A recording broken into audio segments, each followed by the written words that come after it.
What's up, ladies and gents? This is KSigKid coming at you with another Destiny video.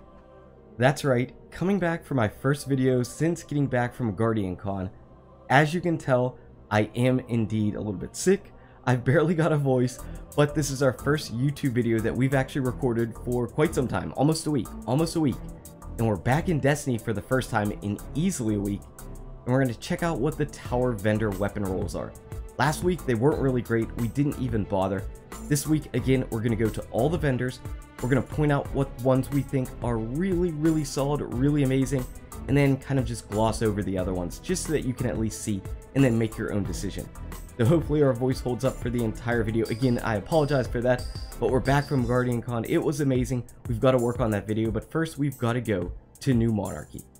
Alright, so I'll make everybody's life pretty easy. Pretty much you can skip right by New Monarchy. Again, we're just going to go over really quickly these weapons, but if you want to skip over to the Crucible Quartermaster, you can feel free to do that. The only thing that's even remotely solid is the Impeacher, but that's because all sidearm rolls pretty much look good. It takes a really awful roll in order for a sidearm to look terrible.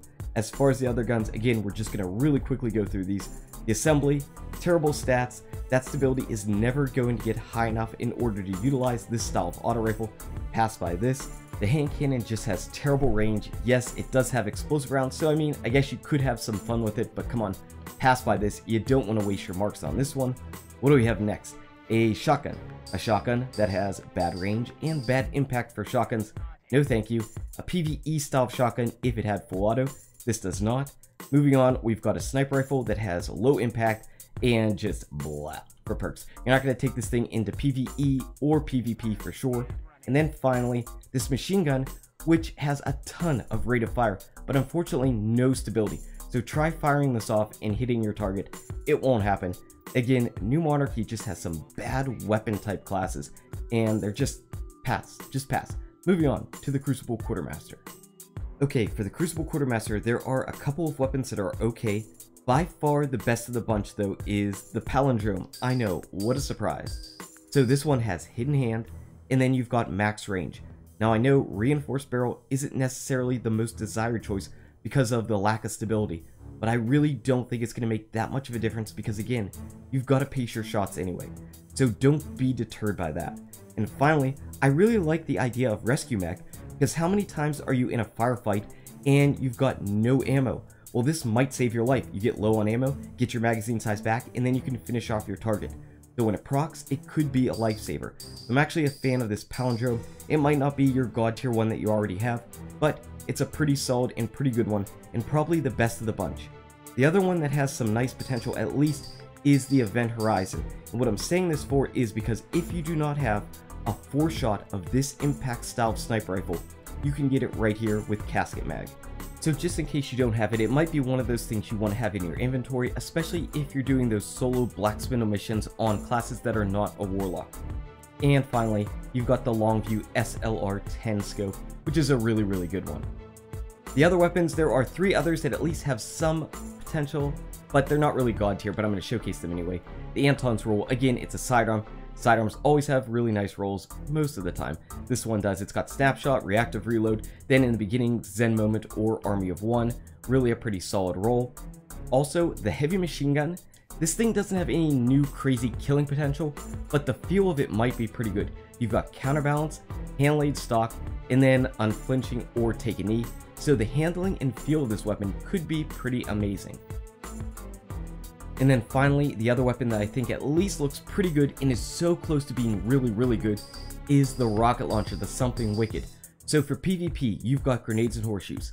You've got snapshot. Both of those things are great. The stats are good. Crazy blast radius, pretty decent velocity.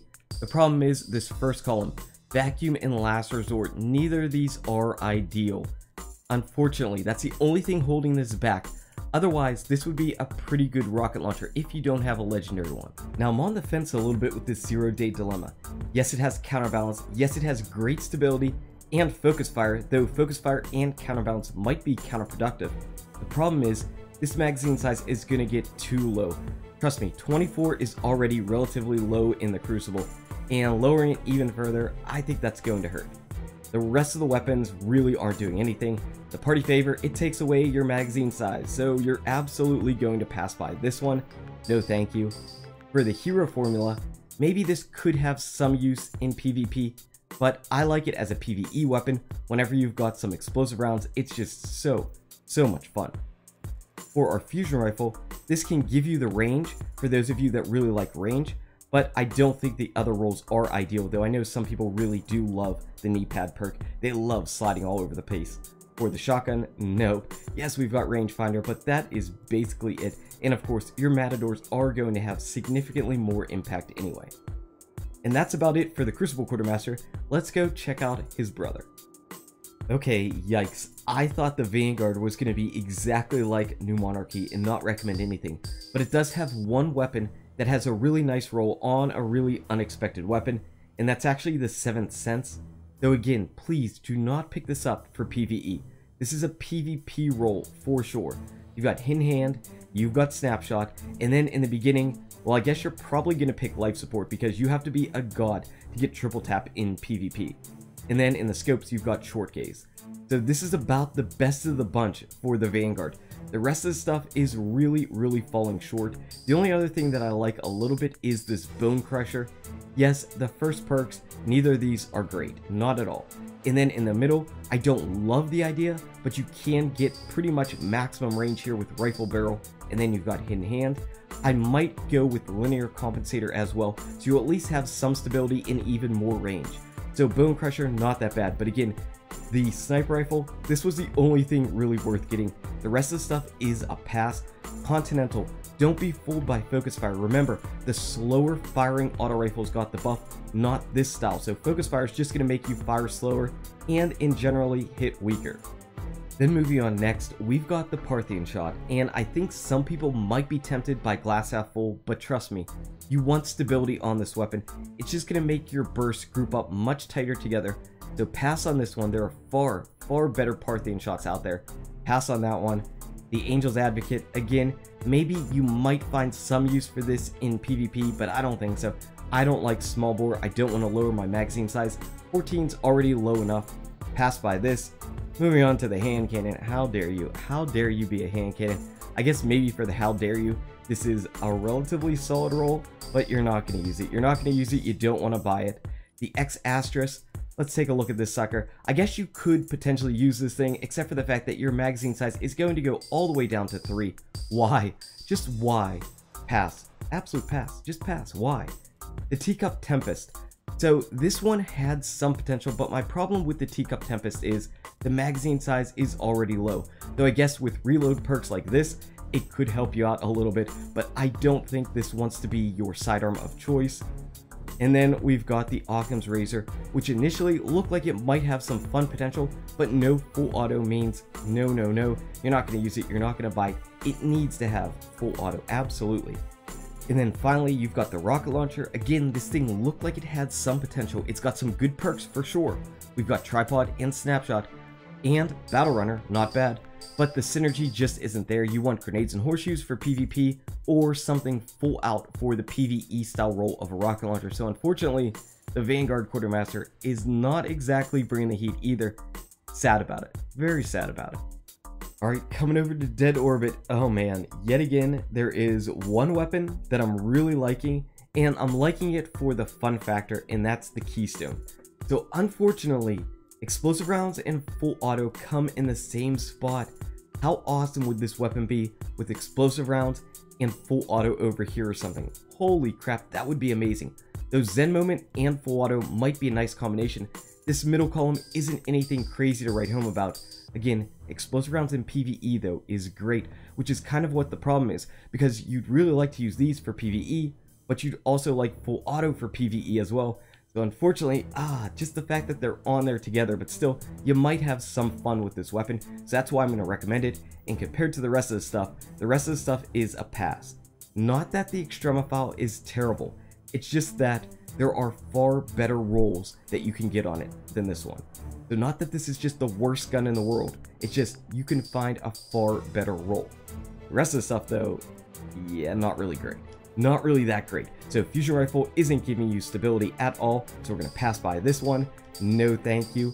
Moving on next to our shotgun. The shotgun, it's not giving you any range. You've got all kind of stability, no range, so no thank you yet again.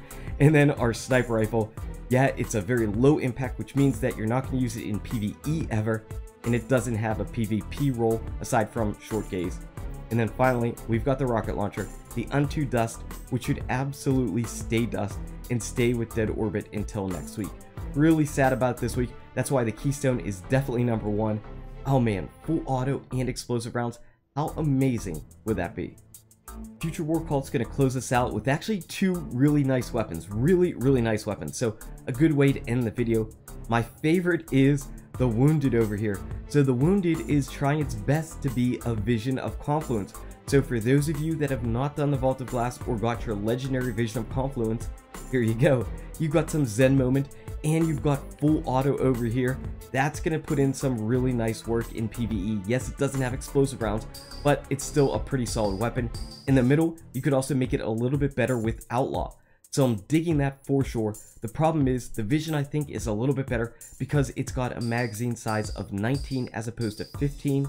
But still, if you don't have one, this isn't that bad. It's a pretty solid roll. I'm actually kind of digging it. The other weapon that's really good is, surprise, surprise, the Wormwood. You've got hidden hand, you've got extra range, and then in the beginning, you've got hip fire, which can really work out quite well on a sidearm. It really can, whenever you're not aiming down the sights. So Wormwood, of course, looking good. The rest of the weapons, we're gonna pass by these ones. I'm actually wondering, should we keep doing these vendor videos? Because it almost seems like they're trying to make these weapons worse and worse as the weeks go on. They started off with just god tier weapons all over the place, and now it's like, we're just kind of slipping. In fact, the waltz has just been so bad in all of these recent videos. It's been so bad. So I don't know, I'm really curious. I guess I'll have to start waiting and taking a look at work as opposed to coming home from work and then taking a look later. We'll see. Every once in a while, if there's a really fun or awesome weapon, we'll really try to get these videos out. But if Bungie doesn't want to let us have the really god tier weapons, we might not do these anymore, because unfortunately you guys are looking for stuff and you're salivating. You're like, I want a god tier weapon, and there's not that many to come by. For Future War Cult, definitely the Wounded this week, which might be the best weapon that we have overall for all the vendors. Though that palindrome, of course, is good, but so are all the palindromes. Anyway, guys and gals, thank you. We're back from Guardian Con. If you enjoyed this video, smack that like button and subscribe to the channel. Hope you were able to put up with me losing my voice and being a bit sick. Check out these awesome videos, and I'll see you around in Destiny. #GuardianFlu.